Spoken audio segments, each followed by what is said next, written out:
Hey everybody, I'm the Pigglesworth, and welcome back to the commentary track for Alphacraft, how to make Minecraft videos. This is going to be the episode called Portal Pigs.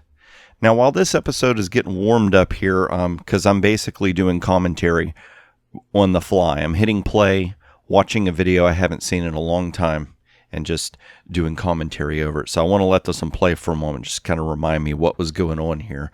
But I wanted to address a question that had been sent in from a viewer. It was a little while back. I've been very spotty on being able to record videos. If you're watching this series live as it comes out, a lot of stuff has been going on recently. It just makes it very difficult for me to be able to answer comments on YouTube or to respond to them in video.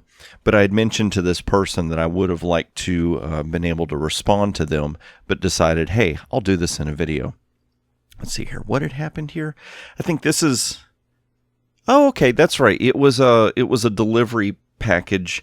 I can't remember if it was Spiderweb Ninja or Dramus Smith had delivered that to me. But it was just really nice that they had gathered up some different organic materials, different things, saying welcome to the server. And here you go. So it was a nice little starter pack. That was really great.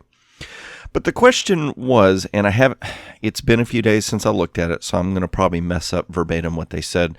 But basically they were saying they played Minecraft for years and was facing burnout or just stagnation in the game, and they wanted to know how was it that I was able to make videos for so long and not get bored with Minecraft. So I figured I would address and answer that question real quick. Here recently, I've been getting slightly bored with Minecraft, and it's not that I'm bored with Minecraft. As you're watching this video, I've been playing Valheim with Zloy XP and Dagcraft73, two other content creators that I've known for quite some time. And it's a lot of fun, and it's something new and different. And so whenever you try something new and different, you always get this fresh sense of of something new. Maybe it's a new album from a band that you really like, or maybe a solo artist, or it's a new movie in a series, or whatever it may be. It's something new and different than you've experienced before, and so that kind of reinvigorates your interest in things and what you've been doing. I've been playing Minecraft for, I think, at least 5 or 6 years continuous. I would say in my entire life now, if I was to tally up the amount of hours spent on any single game, Minecraft would beat all other games by a lot. Now, what I've watched a lot of people, how they play Minecraft, especially if they're playing modded Minecraft, is they see it as a checklist of things to do. And so they quickly plow through this checklist, trying to accomplish things. And once they run out of that checklist, then the question becomes, well, great, now what do I do in the game? And it's even harder as a content creator because I would say the general intention of trying to create content for people to watch is essentially you're creating some kind of a show, and it has some sort of a reliable release schedule so that people are used to it coming out at a certain time. And so just like back in the day how TV shows would have a season, and that season, like say every Thursday night at 7 on such and such channel, this new episode would come out. And so you never experienced like you went to turn on the TV and that episode wasn't coming out, because if you did, it would be like, well, wait a minute, it was scheduled to come out. What happened? So as a content creator, each channel owner basically sets their own times and how they want to do things and their own parameters. But generally speaking, a content creator is going to create a sense of scheduling to their audience so that audience can reliably anticipate new material coming out. Because whether you're using YouTube or some other system, a lot of systems are not very good about alerting people. Now, years ago they were. Here in the past few years, it seems like, especially say YouTube, driven by Google and Alpha Incorporated, they're very much more interested in the cable media, which is a dying medium. You've got a lot of different services, streaming services, things like Netflix, Hulu, stuff like that, where you can just go watch whatever you want, whenever you want. And with normal cable, you can't do that. And so these companies are slowly dying through competition of online services. So what they're doing is they're dumping lots of advertising dollars into things like YouTube, so that YouTube will prioritize their content above other content creators. From a YouTube point of view, as far as a company trying to create money and revenue and exist, you got to pay for the servers and all that kind of stuff. It makes sense to do things like that. But the unfortunate thing is that it becomes very frustrating for smaller creators, such as, say, myself, where you don't have a huge audience, you don't have a lot of money. This is something you do more as a hobby and you just have fun. And it makes it a little bit more difficult for people to find you on the platform. So trying to keep from burning out, trying to keep creating content.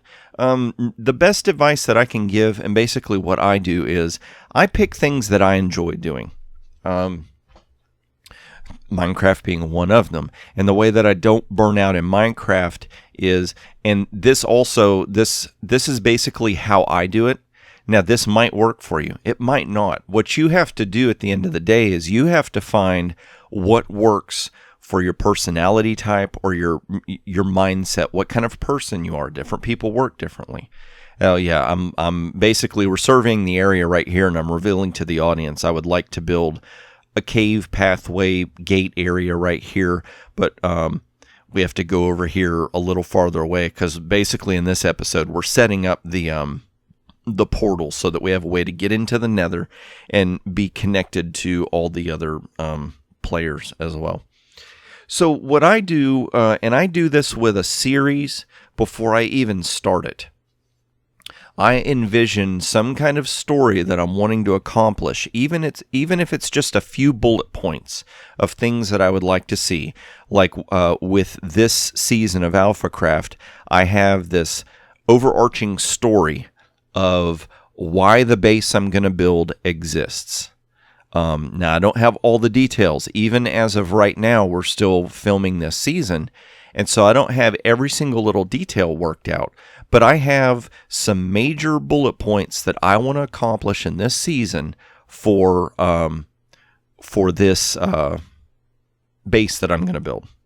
For lack of a better, my brain's kind of shut down for a second, because sometimes watching what you see and it not matching what you say, it can be hard to visualize in your mind where you're going with this.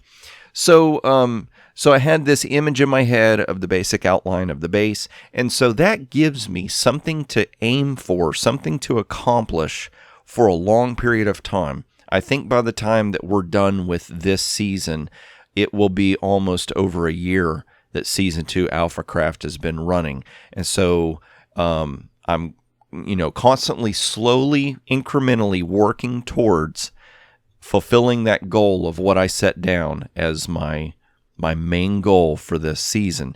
Now, sometimes coming up with that main goal, that can be tricky. I've actually got a new series that I'm working on. Probably by the time you see this episode or the next episode, this new series will be coming out. And I've really been working on this idea of what's the storyline for that series. Because what happens is, like I've said before, essentially in Minecraft, you're doing the same thing over and over and over again. How many times like this have you built a portal to go in the Nether? Every new world, you have to build a portal to go in the Nether. And so what I do is I present myself with there's Spiderweb Ninja. That's right. I present myself with the challenge of, for this season, for this series, for this episode, I challenge myself to come up with a creative new reason, purpose, style, all of them, one of them, it doesn't matter. But challenge myself, not so much because this is where I think burnout comes from.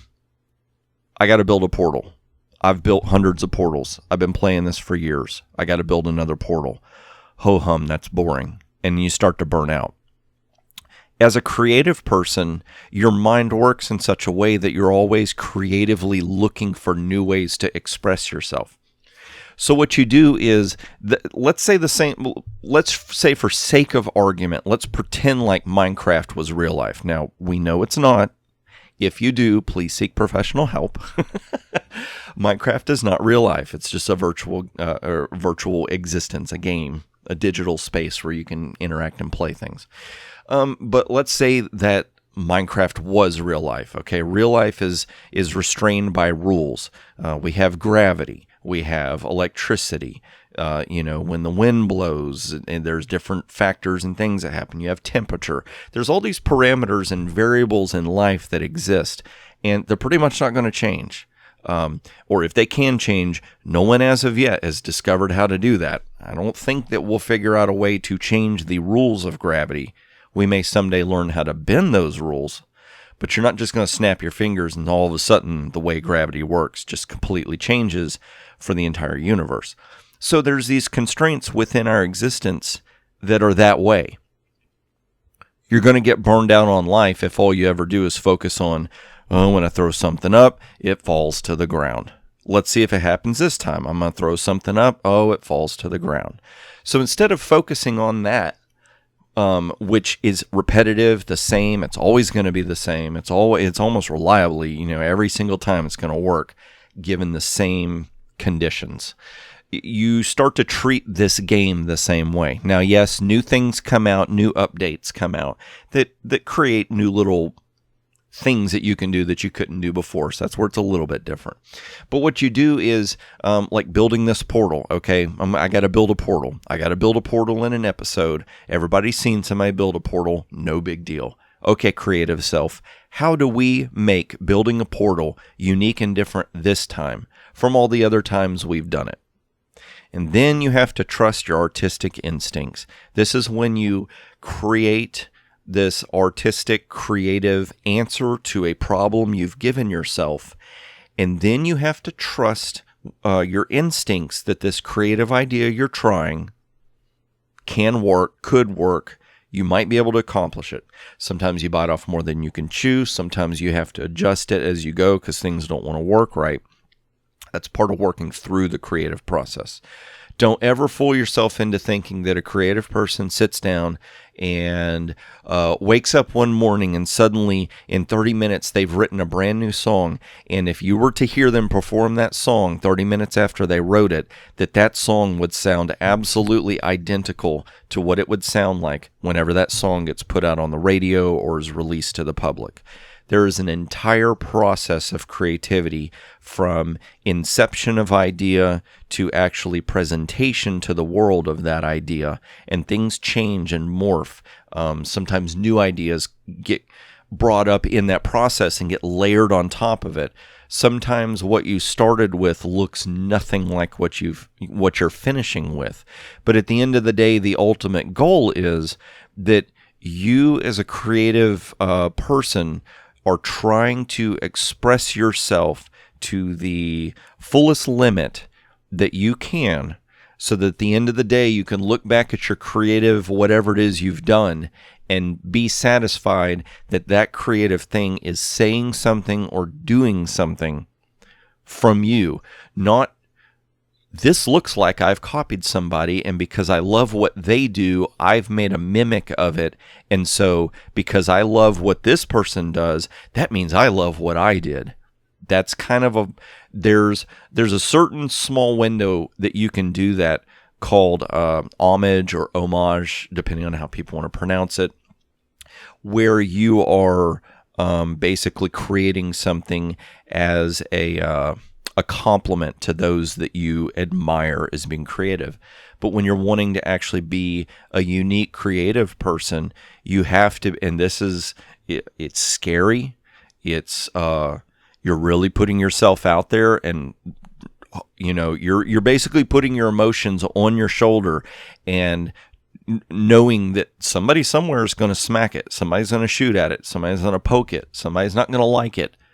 light it on fire, whatever. You're going to get harsh criticism, and then you're going to get mediocre response, and then there's going to be a few people that actually understand what you're trying to do creatively, and it's going to click with them, it's going to resonate with them, and they're really going to love it. And those few moments of finding somebody that really loves what you've done when you've honestly done something artistic, those are those really great, rare moments that you kind of live for and gives you that fuel to want to go out and create something again. So what ends up happening is I create these scenarios, or I have this roadmap in my mind of what I need to do chronologically in order so that a series can play out. I kind of as episodes come up and certain things have to happen before others. And, so whenever I'm doing that episode, I'm always asking myself, what's a new way? What's a different way? Hey, what's maybe a funny way, or just, kind of stepping outside myself and looking at myself and saying, hey, how would you do such and such if this was presented to you as a problem to solve? That kind of thing. And so then you just, you piece it together, you film it, and you put it together. And I have been fortunate enough doing content creation for quite a few years to have, in relative terms, an extremely small channel. I think at this point we're hovering right close to 4,800 subscribers, maybe averaging about 200 to 300 views a video, which is kind of normal. You usually are going to see about 10% viewership of whatever your subscriber level is. So I'm nowhere near like a 1 million subscriber channel and got tons of people watching it and everything, which comes with its own stresses and headaches. Trust me, it sounds great to have that many subscribers, but I know just from knowing other people that have bigger channels, more people, more responsibilities, more headache, more things to keep up with. But even just having a smaller channel, no big deal. Don't get wrapped up in the numbers. Don't get discouraged by the numbers. You be you. You put out that artistic expression that you want to do, and those people that what you're doing resonates with. You know how when you find like a new song that you love, and maybe one of your friends is like, "Oh, that's terrible. Why do you like that?" There's a moment where you got to fight it. Sometimes you give in. That peer pressure where it's like, they don't like it. Maybe I shouldn't like it. But you got to honestly ask yourself the question, wait, do I like this? And if you like it, stay with it. Something about it makes sense to you. And so it's the same thing when you're being creative. Do things that make sense to you. The people that it also makes sense to will find you eventually. And then you'll have this great tight-knit community of people that love what you do. And so you're not having to fake be something else to create things to try and get people's attention. You can just be yourself. That's how I avoid burnout. So, we built a portal here. We're getting the base ready to go. That's really cool. Thank you all so much for watching. I'm really enjoying making these, and I can't wait to see you in the next commentary track for Alphacraft.